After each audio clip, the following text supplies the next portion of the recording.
우리가 42장 말씀을 보게 됩니다. 이 42장 말씀은 이사야서에서 굉장히 중요한 말씀 중에 하나입니다. 왜냐하면 이 종의 노래라고 불리는 그 여호와의 종, 그리고 그 종을 통해서 하나님께서 이루실 새로운 세상, 이러한 얘기가 이사야서에 이제 한 4개 정도 나와요. 그래서 제1의 종의 노래, 제2의 종의 노래, 제3의 종의 노래, 제4의 종의 노래 이렇게 있는데, 그 종의 노래 중에 첫 번째 종의 노래가 바로 오늘 우리가 읽는 42장 1절에서 7절까지의 말씀입니다. 많은 사람들은 이제 이 종에 대한 이야기를 하면서 가장 궁금한 것이 도대체 이 사람이 누구냐는 겁니다. 보니까 이 사람이 어느 정도의 사람이냐면 42장 1절을 보세요. 내가 나의 영을 그에게 주었은즉 그가 이방의 정의를 베풀리라. 그러니까 이 사람은 하나님의 대리자죠. 하나님으로부터 그 권한을 위임받아서 다른 사람들, 특별히 열방에 하나님의 공의를 행하는 사람, 그러니까 하나님의 대리자로서 이 땅을 다스리는 사람이고요. 이후에 3절을 보니까요, 상한 갈대를 꺾지 아니하며 꺼져가는 등불을 끄지 아니한다. 그러니까 세상은 반대 아닙니까? 세상을 보세요. 유전무죄, 무전유죄. 예, 그게 한 범죄자의 입에서 나온 얘기였지만 솔직히 우리가 그 얘기가 틀렸다고 말할 수가 없죠. 돈 있는 사람들이 훨씬 더 힘이 세고 재판을 받아도 훨씬 아무렇지 않는 처벌을 받습니다. 지금 검찰과 무슨 재판부에 많은 국민들이 이의를 제기하는 게 그런 문제 아니겠어요? 힘이 없으니까 상한 갈대 같죠. 그런 상한 갈대 같은 사람들에 대해서 짓밟는 게 일반의 세상들이었습니다. 그리고 꺼져가는 등불의 심지를 그냥 재빠르게 바꿔서 새로운 심지로 바꾸는 게 사람들의 모습인데요. 그렇게 지금 뒤바뀌어진 세상을 하나님의 정의로 역전을 시켜서 하나님의 긍휼이 소외된 자들에게 돌아가도록 하는 그 일을 감당하고 있는 것이 여호와의 종이고요. 여기에서 분명히 또 얘기하고 있는 게 뭐냐면 5절인데요. 우리 5절의 말씀을 같이 한번 읽어보겠습니다. 시작. 하늘을 창조하여 펴시고 땅과 그 소산을 내시며 땅 위의 백성에게 호흡을 주시며 땅에 행하는 자에게 영을 주시는 하나님 여호와께서 이같이 말씀하시되, 하나님께서 자기 자신을 창조주 하나님으로 말씀을 하시면서 그 영을 하나님의 그 창조의 영을 지금 이방의 빛이 될 바로 이 주의 종에게 주어셨기 때문에 이 사람을 통해서 7절을 보니까 뭐라고 얘기합니까? 눈먼 자들의 눈을 밝히며 갇힌 자들에게 자유를 주고 흑암에 갇힌 자들이 해방되게 되는 그런 일을 하나님이 주시겠다. 그러니까 이 주의 종, 여호와의 종이라는 이 사람은 1번 굉장히 능력자여야 돼요. 그리고 굉장히 공의로워야 되고요. 그리고 이 사람은 굉장히 긍휼이 많은 사람이어야 되고요. 심지어 이 사람은 해방자로서의 역할을 감당하는 이런 일들이 바로 이 주의 종이다. 우리는 물론 이분이 누군지를 압니다. 이분이 누구예요? 예수 그리스도라는 걸 알죠. 예수님은 이 땅 가운데 하나님의 이 아들로 오셔서 하나님의 공의를 나타내시고 또 하나님으로부터 받은 성령을 이 땅 가운데 베풀어 주셔서 우리를 영적인 우매함에서 벗어나서 자유케 하시는 그러한 하나님의 크신 일을 행하신 분이 예수님이시다. 주님의 종으로서의 그 일을 한 예수님에 대한 얘기를 우리가 이 말씀에 비춰서 알게 되는 거죠. 그런데 이스라엘 백성들은 어떻게 생각을 했을까요? 이 42장 1절부터의 이 조의 종의 얘기를 들으면서 어떻게 이것을 받아들였을까요? 여기에는 좀 3가지의 좀 차관점이 있어요. 첫 번째 차관점이 뭐냐면요.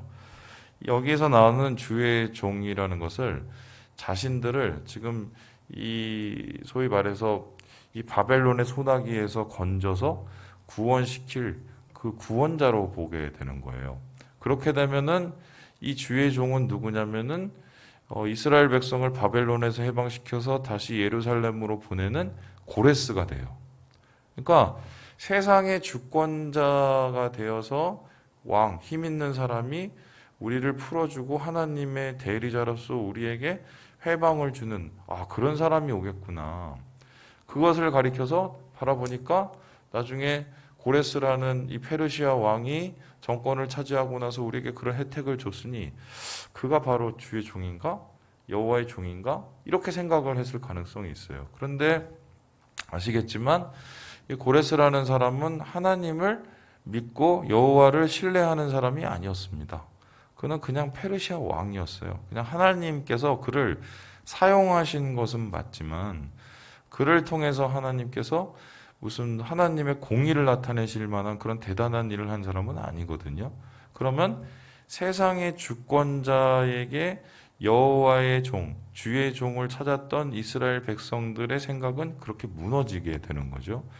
두 번째 이 사람들의 생각은 뭐냐면 예루살렘으로 다시 돌아왔을 때 그들의 이 장막과 그들의 나라는 굉장히 초라하지 않습니까? 지금 우리가 이렇게 초라하지만 언젠가는 시간이 지나면 분명히 다윗의 왕국의 영광을 다시 누리게 할 그러한 존재가 분명히 올 거야. 그러니까 하나님께서 여기서 말하는 주의 종이라는 것은 눈앞에 있는 당장 보이는 그 사람이 아니라 먼 훗날에 이 땅 가운데 올 우리를 구원할 다시 우리를 잘 살고 잘 먹게 해줄 그 사람일 거야. 이렇게 생각을 했단 말입니다. 그래서 그때부터 생겨난 사상이 뭐냐면 메시아 사상이에요. 메시아. 이 메시아라는 뜻이 뭐냐면은 이게 왕이라는 뜻이고요. 이거를 그 번역을 하면은 헬라어로 크리스토스예요. 우리가 아는 그리스도죠. 이 그리스도라는 것은 무엇입니까? 기름 부음 받은 자예요. 성경에는 기름 부음 받은 자가 세 명이 나타나요. 첫 번째 부류가 뭐냐면 왕. 왕이 하나님 앞에 기름 부음 받아서 하나님의 다스리는 자가 돼요. 두 번째 사람이 누구냐면 선지자예요. 선지자가 선지자로 선택되어서 기름 부음을 받아서 하나님의 말씀을 전해요. 세 번째 사람이 뭐냐면 제사장이에요. 하나님의 예배자로서 대신 하나님 앞에 예배드리는 제사장으로서 서서 기름 부음을 받아서 사용된단 말이죠. 그러니까 언젠가인지는 잘 모르겠지만 우리가 지금 이렇게 고통 가운데 좀 잘 안 펴지고 살고 있지만 어느 날에 메시아란 분이 그분이 와서 그분이 왕으로서 선지자로서 그리고 제사장으로서 이 땅 가운데 다윗의 왕국의 그 영광을 다시 일으키실 것이다. 이런 메시아 사상을 이후에 갖게 됩니다. 그리고 이스라엘 역사를 보면 그런 메시아들이 될 만한 사람이 몇 명 나타나요. 뭐 혁명을 일으켜서 나라를 막 이렇게 되찾는 사람도 있고요. 마키아죠. 그리고 그 이후에 또 보면은 자기가 메시아라고 얘기해서 사람들을 선동을 해서 압제를 펴고 있는 로마하고 싸웠던 사람들도 있어요. 사람들의 메시아를 기대하는 마음들을 자극을 해서 그걸 가지고 자기의 정치적인 권력을 삼는 사람들도 있었단 말이죠. 그런데 그러한 메시아 사상의 끝에 나타나신 분이 예수님이거든요. 근데 그 예수님이 나타났을 때는 정작 사람들이 그 예수님을 메시아라고 여겼어요? 아니면은 메시아라고 여기지 않았을까요? 메시아라고 여기지 않았어요. 그 이유는 뭐냐면 그들의 생각에 예수님이 진짜 메시아면은 로마하고 싸워서 우리를 구원해 주시고 그리고 우리 가운데 뭔가 다윗의 영광의 그 능력을 주시고 그리고 우리에게 뭔가 소위 말해서 잘 먹고 잘 살 수 있는 길을 열어 주셔야 되는데 예수님이라는 분은 일단 흙수저예요. 그죠? 흙수저라 태어난 태생 자체가 조금 되게 애매하고 또 뿐만 아니라 예수님이 하신 일은 무슨 로마에 대해서 싸우라는 게 아니라 무슨 사랑하라, 원수를 뭐 어떻게 하라, 뺨을 뭐 왼뺨을 갖다, 이 도대체 뭐 이거 앞뒤가 안 맞는 얘기를 하고, 능력은 좀 있는 것 같은데 그 능력을 자기들이 원하는 방식으로 쓰지 않는 거죠. 그러니까 예수님에 대한 그 메시아라는 생각을 그들은 아예 포기해버리고 예수님을 그의 제자였던 가룟 유다가 팔아버리는 거 아니겠어요? 그래서 이러한 이 그들을 회복시킬 정치적인 지도자, 그들의 공동체에 나와서 나오는 그 정치적인 지도자에 대한 기대도 사실은 이스라엘 백성들 가운데 좀 어긋나 버린, 이루어지지 않는 다른 이야기가 돼버리는 거죠. 그래서 세 번째로 오늘 이 주의 종을 얘기할 때 1번 고레스, 2번 언젠가 우리에게 올 그 메시아, 그거 말고 세 번째 생각들이 있어요. 그 세 번째 생각이 뭐냐면요, 바로 이스라엘 자신이에요. 우리 함께 19절의 말씀을 같이 한번 읽어보도록 하겠습니다. 19절입니다. 시작. 맹인이 누구냐? 내 종이 아니냐? 누가 내가 보낸 내 사자같이 못 듣는 자이겠느냐? 누가 내게 충성된 자같이 맹인이겠느냐? 누가 여호와의 종같이 맹인이겠느냐? 여러분 여기 보세요. 여호와의 종 나오죠? 내 종 나오죠? 내 사자 같죠? 나오죠? 내 사자, 내 종, 여호와의 종이라고 하는 사람들이 여기서 누굽니까? 여기서 보시면 알겠지만은 이 사람들이 맹인과 같이, 종인데 맹인이어야 돼요. 사자인데 지금 못 듣고 있어요. 충성된 자인데 지금 뭐 아무것도 못 감각하고 있어요. 결국 누구를 얘기하죠? 죄 가운데 있고, 그리고 세상에 이 많은 유혹과 염려 가운데 있는 이스라엘 백성을 뜻합니다. 그러니까 이스라엘 백성이 원래 하나님께서 세우신 여호와의 종이에요. 이스라엘 백성의 출발은 누구로부터 출발했죠? 야곱이죠. 야곱이 이스라엘이죠. 그리고 그 야곱의 그 출발은 또 어디서부터 시작이 됐습니까? 아브라함이죠. 아브라함은 하나님의 종으로서 선택을 받아서 그를 통하여서 주변 사람들에게 복을 받게 하는, 한마디로 하나님을 알게 하고 하나님의 구원을 누리게 하는 사명을 받은 여호와의 종이었습니다. 그 여호와의 종의 사명을 받았던 사람들이 대대로 이어진 그 언약을 통해서 민족이 되었고, 그 민족이 나중에 가나안에 와서 큰 나라를 세운 것이 이스라엘이에요. 지금은 그 이스라엘이 죄를 져갖고 엉망진창이 되고 세계로 흩어지고 바벨론으로 끌려가 있지만, 하나님께서 이스라엘 백성을 향한 그 백성들의 약속, 하나님이 그들을 통하여서 하나님의 뜻을 이루기 원하시는 그 약속은 여전히 유효하시거든요. 그런데 이스라엘 백성은 자신들의 하나님이 주시는 사명과 자신에게 주시는 하나님의 소명과 자신에게 하나님께서 주셨던 그 처음의 이 마음들을 다 까먹어 버린 거죠. 왜 이들이 이걸 다 까먹어 버렸을까? 구체적인 가장 예는 우상을 섬겼고요. 그리고 뭐 이방신을 또 따랐고요. 그리고 돈을 좋아했고요. 그 우상과 이방신과 돈과 권력에 사람들의 눈이 멀고 하나님이 주신 사명을 잃어버리게 되는 거죠. 오늘날도 우리를 보면 아는데, 그 베드로 사도가 우리에게 얘기를 했습니다. 너는 택한 백성이요, 왕 같은 제사장이며 하나님의 거룩한 나라라고 얘기를 했어요. 여기서 말하는 너는 예수 믿는 사람들을 뜻해요. 그래서 우리가 옛날에 축복송 부르면서 서로 막 축복해 줄 때, 너는 택한 족속이, 그거 하면서 다 막 이렇게 행복해 하시고 다 막 좋아하시고 막 이러셨잖아요. 그게 얼마나 부담되는 소리인지 아세요, 여러분? 너는 택한 족속이요. 택한 족속. 왜 택했어요? 여기 뒤를 볼까요? 우리 8절을 한번 같이 읽어보죠. 8절입니다. 8절 시작. 나는 여호와이니 이는 내 이름이라. 나는 내 영광을 다른 자에게, 내 찬송을 우상에게 주지 아니하리라. 하나님을 찬송하고 하나님 앞에 영광 돌리라고 예배하라고 우리를 택하셨단 말이에요. 거룩한 제사장 나라로. 우리가 그런 사람들이에요. 그죠? 되게 부담되지 않습니까? 우리 삶을 이렇게 돌아보면 왕 같은 제사장이며, 왕 같은 제사장이 뭐예요? 왕은 다스리죠. 그리고 어떻게 합니까? 제사장은 하나님 앞에 예배를 드리죠. 하나님 안에서 예배자로서 서고 왕 같은 제사장으로서 세상을 다스려요.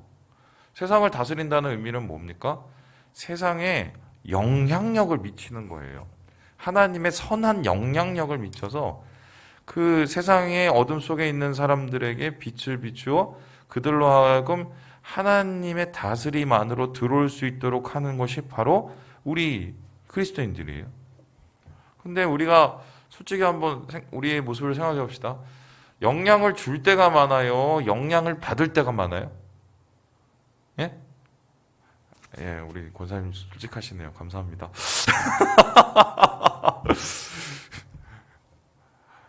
이 뭐 싸우는 데 가면 우리도 같이 싸우고, 그죠?